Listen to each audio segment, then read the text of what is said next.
entende, estuda e aprende o atributo da transcendência de Deus, entende perfeitamente que é impossível alguém se encontrar com Deus e continuar se barbeando.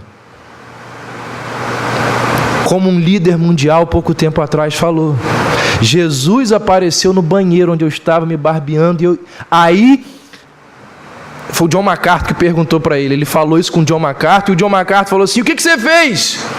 Continuei me barbeando.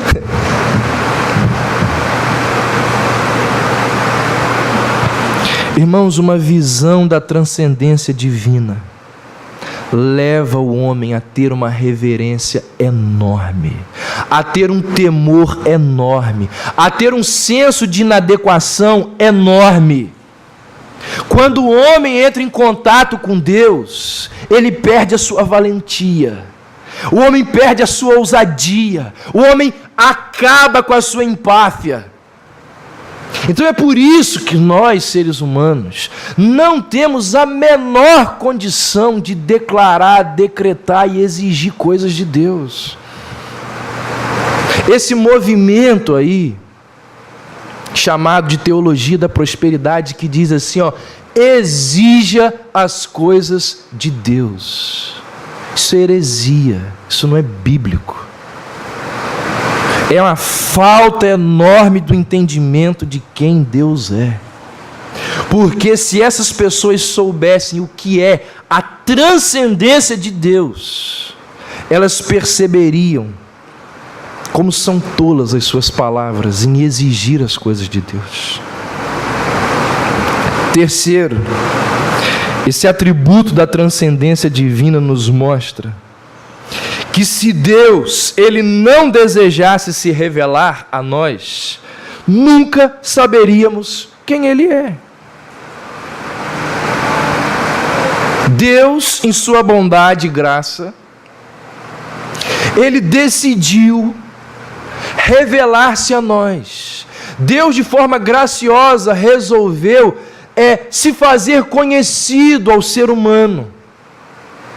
E no início, ele, como nós vimos, ele usou de teofanias, depois ele falou através dos profetas, tempos mais tarde ele se encarnou em Jesus Cristo.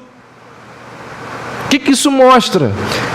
Que o ser humano, ele é completamente dependente de Deus. Se a iniciativa não fosse de Deus, nós estaríamos perdidos, cheios de dúvidas, com nenhuma certeza. Então é Deus que na sua bondade e graça vem até o ser humano. Como disse Jonas, a salvação ela vem do Senhor. É Deus que vai até o ser humano e não o ser humano que vai até Deus.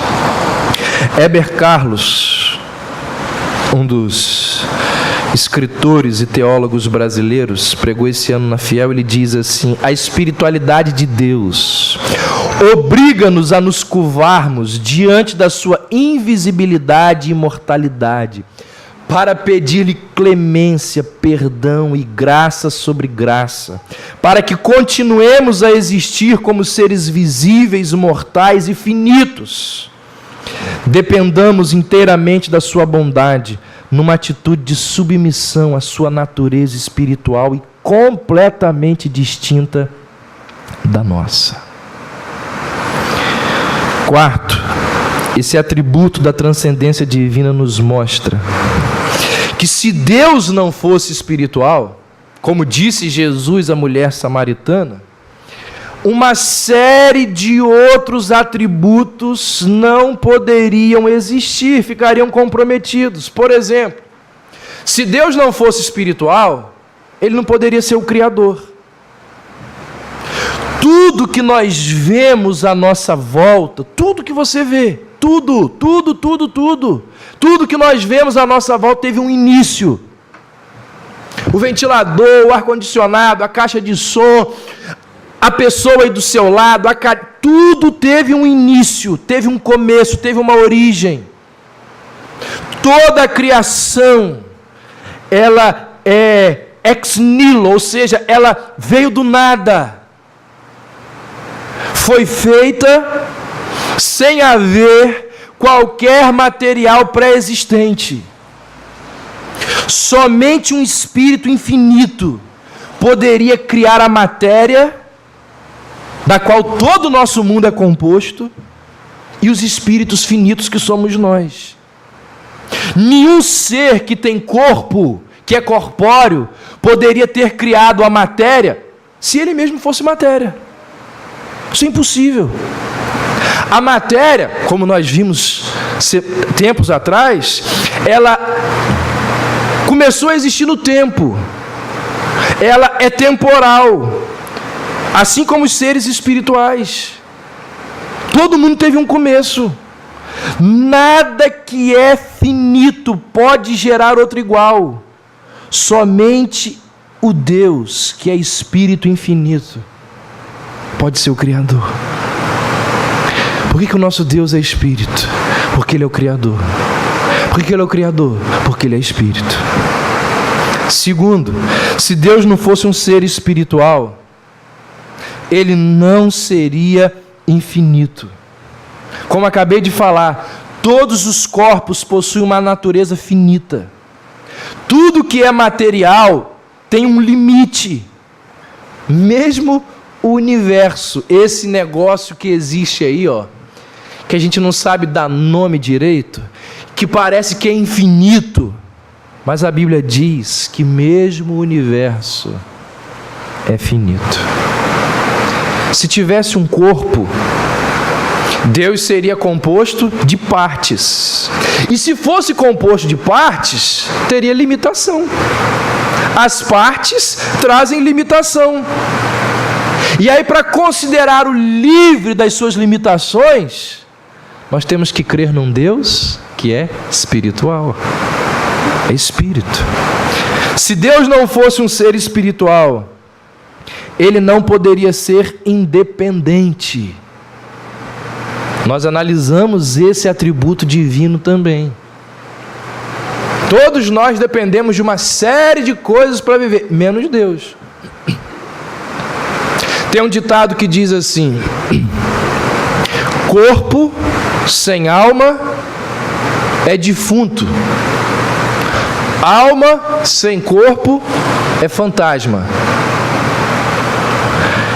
Ou seja, assim como a essência do homem depende de quê? Da união do corpo com o espírito ou com a alma. Senão o ser humano deixa de ser o que ele é. Assim Deus dependeria do devido exercício das duas partes, corpo e alma, para ser Deus. Logo, seria um ser dependente. E se fosse dependente, poderia ser Deus. Entendeu? Não pode ter corpo e alma. O corpo não depende da alma, e a alma não depende do corpo. Dependência é algo que não se aplica a Deus. Então, se em Deus houvesse qualquer elemento corpóreo, Ele ia depender do bom funcionamento das partes do corpo para continuar sendo o que é. Por fim, se Deus não fosse um ser espiritual, esse é o mais óbvio, né? Ele não poderia ser onipresente. Diz a Bíblia que Deus, Ele enche os céus e a terra. E isso não é possível de acontecer com um ser que é corpóreo, porque ele estaria limitado, circunscrito a um lugar. Somente um ser puramente espiritual pode ser onipresente. Então, na sua conversa com aquela mulher, Jesus virou-se para aquela mulher e disse: olha, Deus é espírito. Certamente que ela não conseguiu enxergar todas essas coisas que nós estamos falando aqui. e tantas outras que nós não estamos falando aqui. Mas quando Jesus diz, Deus é Espírito, irmãos, quantas implicações, quantas doutrinas e quantas verdades dependem desse atributo da espiritualidade, da transcendência de Deus. Inúmeros.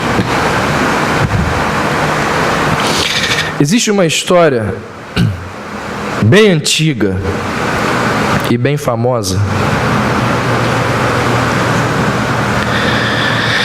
que fala de 5 cegos de nascença que viviam na Índia. E um dia aqueles 5 cegos resolveram visitar um palácio famoso ali da vizinhança. E quando eles chegaram ali, na frente do portão do palácio tinha um elefante. E avisaram, olha, vocês vão passar por um elefante. Cego de nascença, elefante, já ouviram falar, mas nunca tinham estado perto. Eu ia falar que nunca tinham visto.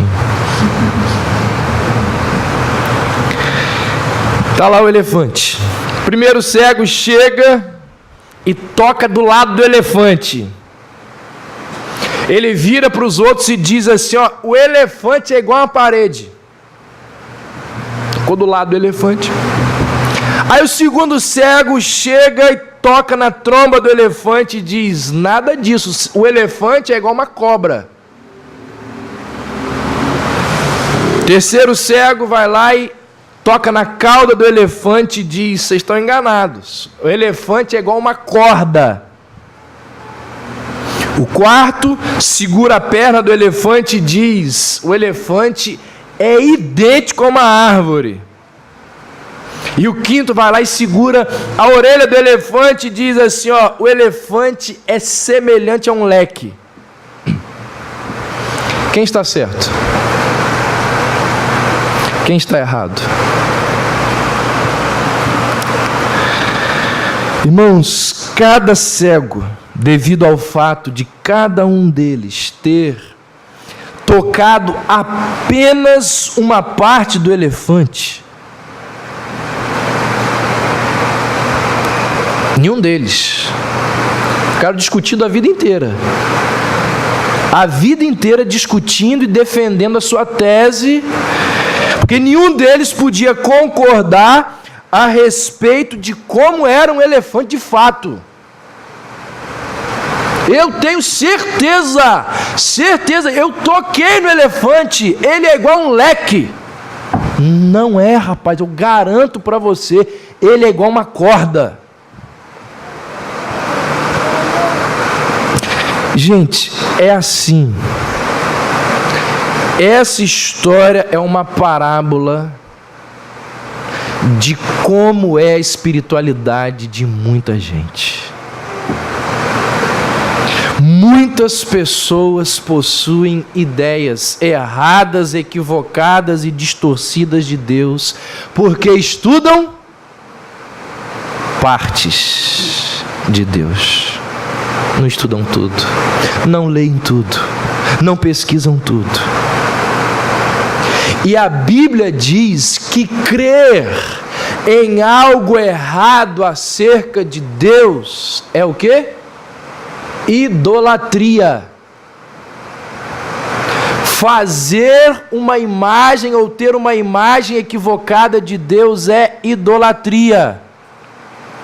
Ao contrário da crença popular, a idolatria é muito mais grave, muito mais severa do que se curvar diante de uma imagem.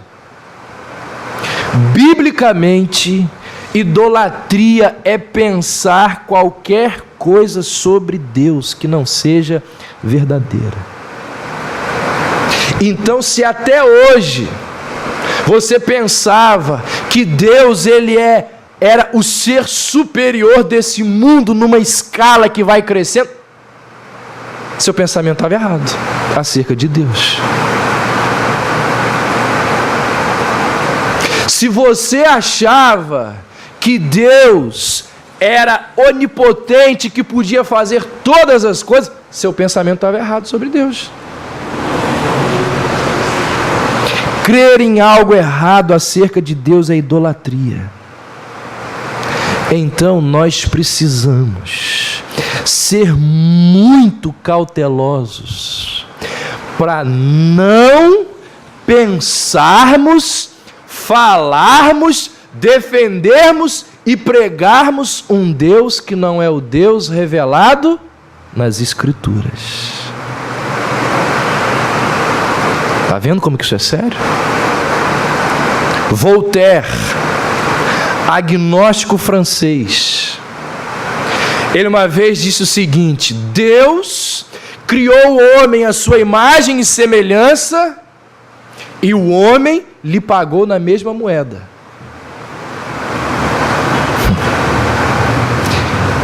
Qual é o Deus que nós cremos? É o Deus da Bíblia ou é o Deus que nós formulamos de acordo com a nossa educação, o meio no qual nós vivemos, aquilo que nós lemos?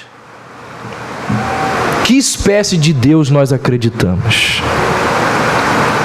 Por sermos finitos, nós temos a tendência de perceber o infinito à luz das nossas próprias limitações. Por que eu estou falando isso? Porque é extremamente necessário para a nossa saúde espiritual, para o nosso relacionamento com Deus, estudarmos os atributos de Deus, conhecermos quem é Deus.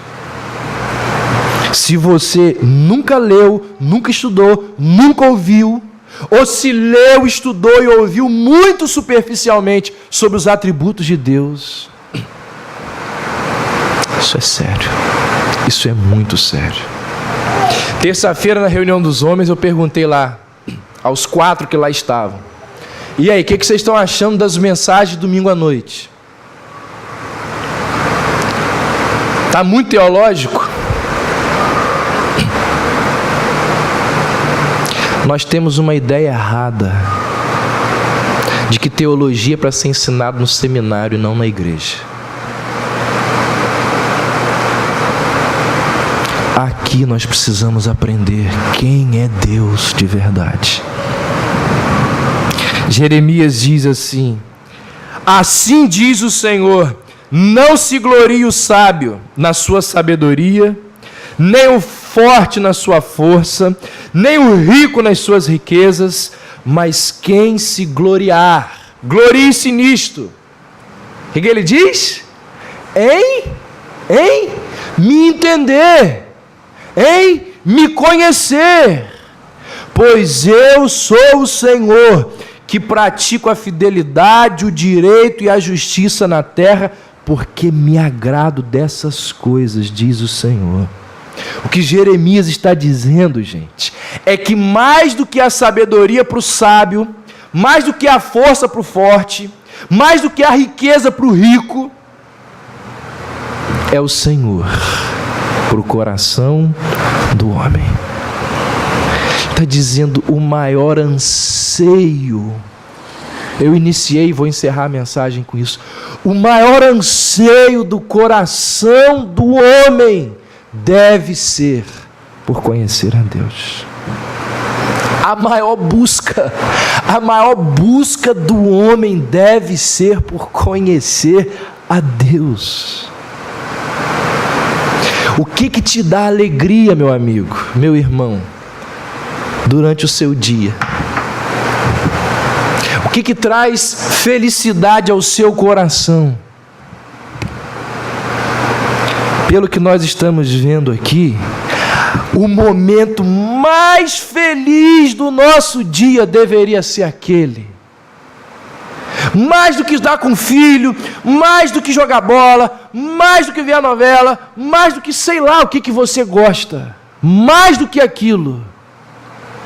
O momento mais feliz do seu dia deveria ser aquele momento quando você abre as Escrituras e lê. e tenta conhecer mais o seu Deus.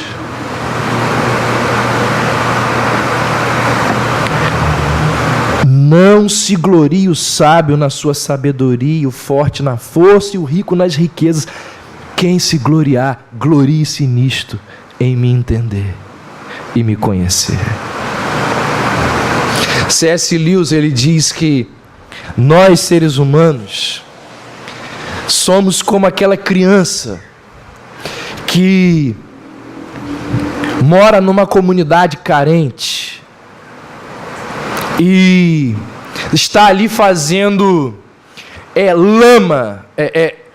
castelinhos de lama. Joga água na poeira e fica fazendo castelinhos de lama ali na favela. Quando ela recebeu um convite para passar um dia inesquecível num lugar fantástico. E a criança diz: não quero não. Quero ficar aqui com meus bolinhos de lama. E Lewis diz assim: quando nós nos envolvemos com as coisas desse mundo, corremos atrás das coisas desse mundo, a gente está fazendo um bolinho de lama. Quando a gente descarta, deixa de lado conhecer a Deus, a gente está deixando de lado passar aquele dia inesquecível naquele lugar fantástico.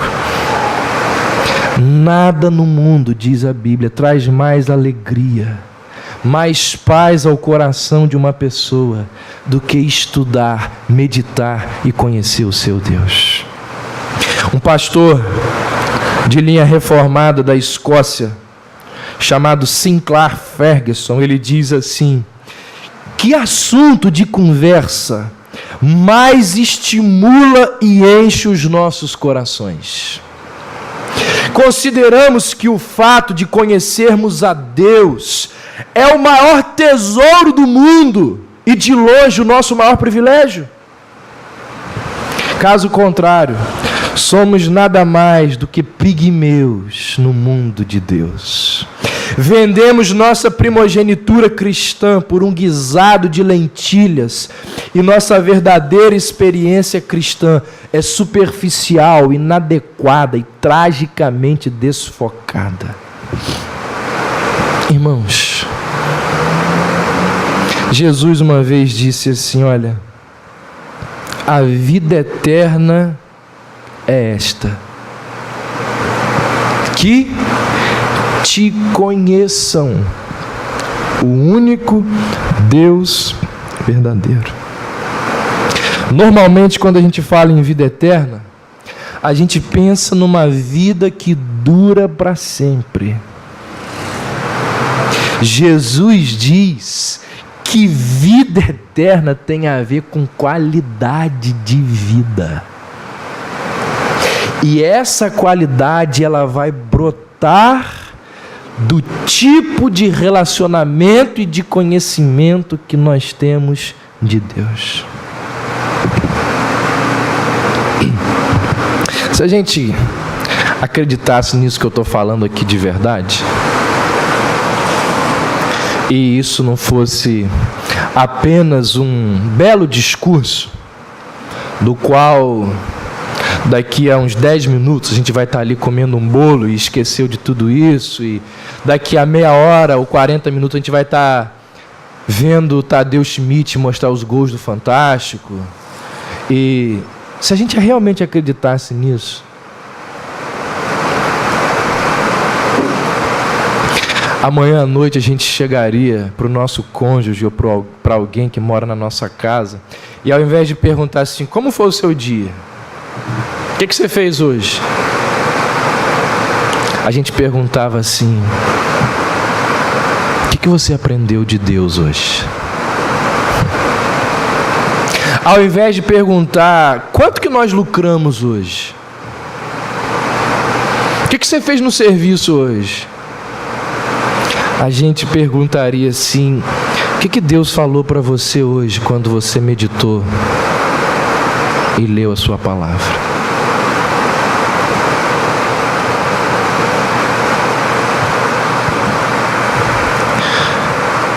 Quem se gloriar glorie-se nisto, em me conhecer, em me entender, pois eu sou o Senhor. Irmãos, a maior glória que um homem pode ter nesse mundo é conhecer o seu Deus. E isso só é possível de ser feito através do estudo, da análise dos atributos de Deus. Enquanto isso enquanto isso não entra no nosso coração, a gente continua fazendo bolinho de lama. Mas aqueles que, por um milagre ou por uma obra especial do Senhor, entenderem isso aqui, podem fazer parte do coro de Oséias, quando ele disse: conheçamos e prossigamos em conhecer o nosso Deus, porque não há nada no mundo que traz mais alegria ao coração de um homem do que conhecer o seu Criador, o seu Salvador e o seu Senhor. Amém.